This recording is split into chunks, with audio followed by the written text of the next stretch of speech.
తండ్రి, కుమార, పరిశుద్ధాత్మ నామంలో అందరికీ వందనాలు.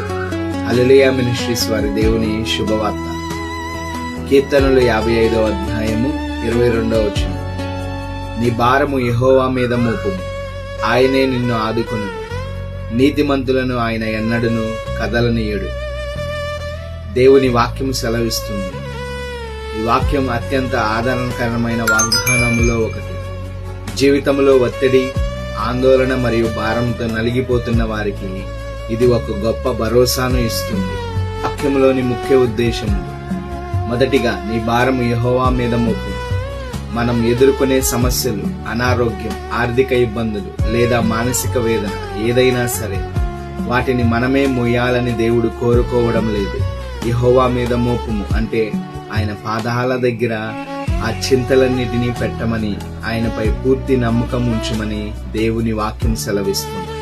రెండవదిగా, ఆయనే నిన్ను ఆదుకొనును. మనం మన భారాలను ఆయనకు అప్పగించినప్పుడు ఆయన మనల్ని విడిచిపెట్టడు. మనకు కావలసిన శక్తిని, స్థిరత్వమును మరియు ఓదార్పును ఆయనే అనుగ్రహిస్తాడు. మనల్ని పడిపోకుండా పట్టుకుని చేయి ఆయనది. మూడవదిగా, నీతిమంతులను ఆయన ఎన్నడూ కదలనీయడు.